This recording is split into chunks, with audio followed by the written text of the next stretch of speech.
সকলোকে নমস্কাৰ আৰু স্বাগতম জনাইছোঁ মোৰ ইউটিউব চেনেল দেৱগুৰু এষ্ট্ৰলজিলৈ। মই এষ্ট্ৰলজাৰ জ্যোতিষ ৰত্ন বিকে শাস্ত্ৰী। প্লিজ চেনেলটো ছাবস্ক্ৰাইব কৰিব। মই ইয়াত এষ্ট্ৰলজি, বাস্তু আৰু নিউমাৰলজিৰ লগত জড়িত বিভিন্ন টিপছ আগবঢ়াম। আৰু যদি ভিডিঅ'টো চাই ভাল পায় দেন প্লিজ লাইক কৰিব, লগতে বেল আইকনটো টিপিব যাতে দৰকাৰী ভিডিঅ'সমূহ মিছ নহয়। কাৰণ ইয়াত যিসমূহ টিপছ দিম সেইসমূহে আপোনালোকক অলপ হ'লেও সহায় কৰিব, 100% গ্ৰান্টি দিছোঁ। অসমীয়া নতুন বছৰৰ বিভিন্ন ৰাশিফলসমূহ ইয়াত এটা এটাকৈ প্ৰদান কৰিম, য'ত শুভ ফলৰ লগতে বিভিন্ন ৰাশিৰ শুভ ৰং, শুভ সংখ্যা, শুভ বাৰ, শুভ গ্ৰহ, শুভ তিথি, শুভ দিশ আদিসমূহ ভিডিঅ'টোৰ শেষত উল্লেখ কৰিম। গতিকে ভিডিঅ'টো স্কিপ নকৰাকৈ চাই থাকিব যাতে কোনো দৰকাৰী কথা থাকি নাযায়। এইখিনিতে এটা কথা কওঁ যে জন্ম ৰাশিৰ যি ঘৰত চন্দ্ৰ বহি আছে সেয়ে আমাৰ ৰাশি, আৰু যিসকল জাতক জাতিকাৰ জন্মকুণ্ডলী নাই তেখেতসকলে নাম ৰাশিৰ ওপৰত নিৰ্ভৰ কৰি ৰাশি বিচাৰ কৰিব, আৰু এই বিশ্লেষণসমূহ গোচৰৰ ওপৰত ভিত্তি কৰি কৰা হৈছে। বৃষ ৰাশি। এতিয়া আহোঁ বৃষ ৰাশিলৈ। বৃষ ৰাশি এটা স্থিৰ ৰাশি আৰু নক্ষত্ৰ নং 3, 4 আৰু 5 এই ৰাশি গঠিত হৈছে। নক্ষত্ৰ মণ্ডলৰ কৃতিকা নক্ষত্ৰৰ 3 পাত, ৰোহিণী নক্ষত্ৰৰ 4 পাত আৰু মৃগশিৰা নক্ষত্ৰৰ 2 পাতেৰে বৃষ ৰাশি গঠিত হৈছে।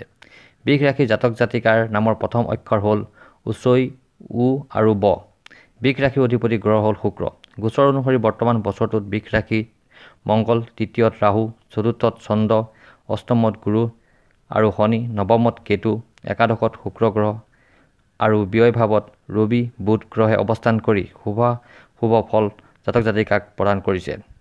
বৃষ ৰাশি জাতক জাতিকাৰ এই বৰ্ষটো মধ্যমীয়াভাৱে অতিবাহিত হ'ব। স্বাস্থ্য আৰু কেৰিয়াৰত কিছু সমস্যাৰ সন্মুখীন হ'ব যদিও কেৰিয়াৰত ভাল ফল পাবলৈ কঠোৰ পৰিশ্ৰম কৰিব লাগিব। আৰ্থিকত বহুত ভাল উন্নতি হ'ব যদিও খৰচৰ মাত্ৰা অত্যাধিক বৃদ্ধি পাব। পৰিয়ালৰ সদস্যৰ মাজত আত্মীয়তা বৃদ্ধি পাব। নতুন ঘৰ বা মাটি কিনা যোগ দেখা যায় এই ৰাশিৰ জাতক জাতিকাৰ।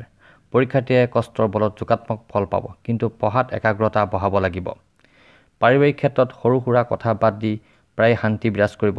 পৰিয়ালৰ লগত যিসকলৰ বিদেশ যাম বুলি ভাবিছে মনোকামনা পূৰ্ণ হ'ব। আৰু শাওণ আৰু ভাদ মাহত কিছু জাতক জাতিকাই শুভ সংবাদ লাভ কৰিব। পৰিয়ালৰ সম্পত্তিৰ পৰিমাণ বাঢ়িব এই বছৰতে, আৰু ভাই ভনীয়ে বহুতো ডাঙৰ কৃতজ্ঞতা লাভ কৰিব। কিন্তু এইখিনি এটা কথা মনত ৰাখিব, জীৱনত কৃতজ্ঞতা লাভ কৰিবলৈ পিতৃ মাতৃৰ আশীৰ্বাদ দৰকাৰ। সেই গতিকে তেখেতসকলক সন্মান আৰু শুশ্ৰূষা ভালকৈ কৰিব। শুভ সংবাদ। এতিয়া আহোঁ শুভ সংবাদসমূহলৈ। শিক্ষাত কিছু বাধা আছে যদিও আপোনালোকে সম্পূৰ্ণ ফ'কাছ শিক্ষাত কৰক আৰু কিছু হাৰ্ডৱৰ্ক কৰক। ভাল ফল লাভ কৰিব, মাত্ৰ ধৈৰ্য ধৰক আৰু ভাল ফল পাবলৈ। প্ৰেমত যথেষ্ট ভাল দেখা যায়। বিশেষকৈ আহাৰ আৰু আহিন মাহত প্ৰেমৰ সম্বন্ধ অধিক গাঢ় হ'ব আৰু জাতক জাতিকাই আনন্দ লাভ কৰিব। বিবাহৰ ক্ষেত্ৰত মনে বিচৰা পাত্ৰ পাতি লাভ কৰিব আৰু কিছু বাধাৰ মাজেদি সাফল্য লাভ কৰিব। ব্যৱসায়ত লো বা চিলভাৰৰ লগত জড়িত ব্যৱসায়ীসকলে ভাল ফল লাভ কৰিব, কিন্তু কৃষি বা ফাৰ্মৰ লগত জড়িত সকলৰ ফল মধ্যমীয়া হ'ব। চাকৰি নিবনুৱাসকলৰ কৰ্মপ্ৰাপ্তিৰ যোগ আছে। বিশেষকৈ আহাৰ আৰু আঘোণ মাহত নিবনুৱাসকলে কৰ্মপ্ৰাপ্তি লাভ কৰিব নিজৰ চেষ্টাৰ বলত। স্বাস্থ্য।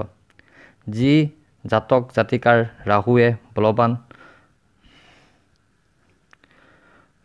হৈ মাৰকভাৱে আছে সেইসকলে অলপ অসুবিধাৰ সন্মুখীন হ'ব। বিশেষকৈ ষ্ট্ৰেছ বা টেনশ্যনৰ সমস্যাত ভুগিব, কিন্তু বেলেগসকলে চিন্তাৰ কাৰণ নাই। শাৰীৰিক ঠিকে থাকি মন সুস্থ আৰু সবল কৰি ৰাখিব। এইখিনি এটা কথা কওঁ যে যিসকলে টেনশ্যন বা ষ্ট্ৰেছত সমস্যাত আছে সেইসকলে যোগ বা প্ৰাণায়াম কৰক, সকলো ঠিক হ'ব। প্ৰতিবিধান। শুভ প্ৰভাৱ অধিক বৃদ্ধি কৰিবলৈ এই তলত দিয়া প্ৰতিদানসমূহ কৰিব। 1. প্ৰতি শনিবাৰে শনি মন্দিৰত গৈ সেৱা জনাব বা মগনীয়া শনিবাৰ এটাত ক'লা বস্তুৱে দানসহ ভোজন কৰাব। 2. প্ৰত্যেক দিনাই মা লক্ষ্মীক পূজা কৰিব। 3. বৃহস্পতিবাৰে কোনো গণকক বুট দাইল 1 কেজি আৰু হালধীয়া কাপোৰ 1 মিটাৰ সহ দান কৰিব। 4. প্ৰত্যেক দিনাই হনুমান চালিচা পাঠ কৰিব। 5. বৃষ ৰাশিৰ সকলো জাতক জাতিকাই এই বহাগ মাহতে মাতৃৰ ঘটত 1 ঘট চাউল, গৰু ঘিউ, সোণ বা তাৰ মূল্য দক্ষিণাসহ ভোজনী গণকক দান কৰিব। শুভ ৰং বগা, শুভ সংখ্যা 4 আৰু 6, শুভ দিশ পূব আৰু দক্ষিণ, শুভ বাৰ শুক্ৰবাৰ, শুভ গ্ৰহ শুক্ৰ। ধন্যবাদ। ভিডিঅ'টো চোৱাৰ বাবে আৰু আশা কৰোঁ কমেণ্ট কৰিব, লগতে কিবা সুধিব বা জানিব লগা থাকিলে ইমেইল কৰিব। যিমান পাৰোঁ প্ৰশ্ন মই উত্তৰ দিব চেষ্টা কৰিম, লগতে যিমান পাৰোঁ সহজভাৱে দিবলৈ চেষ্টা কৰিম আৰু 100% বিনামূলীয়া সেৱা প্ৰদান কৰিম সকলোকে।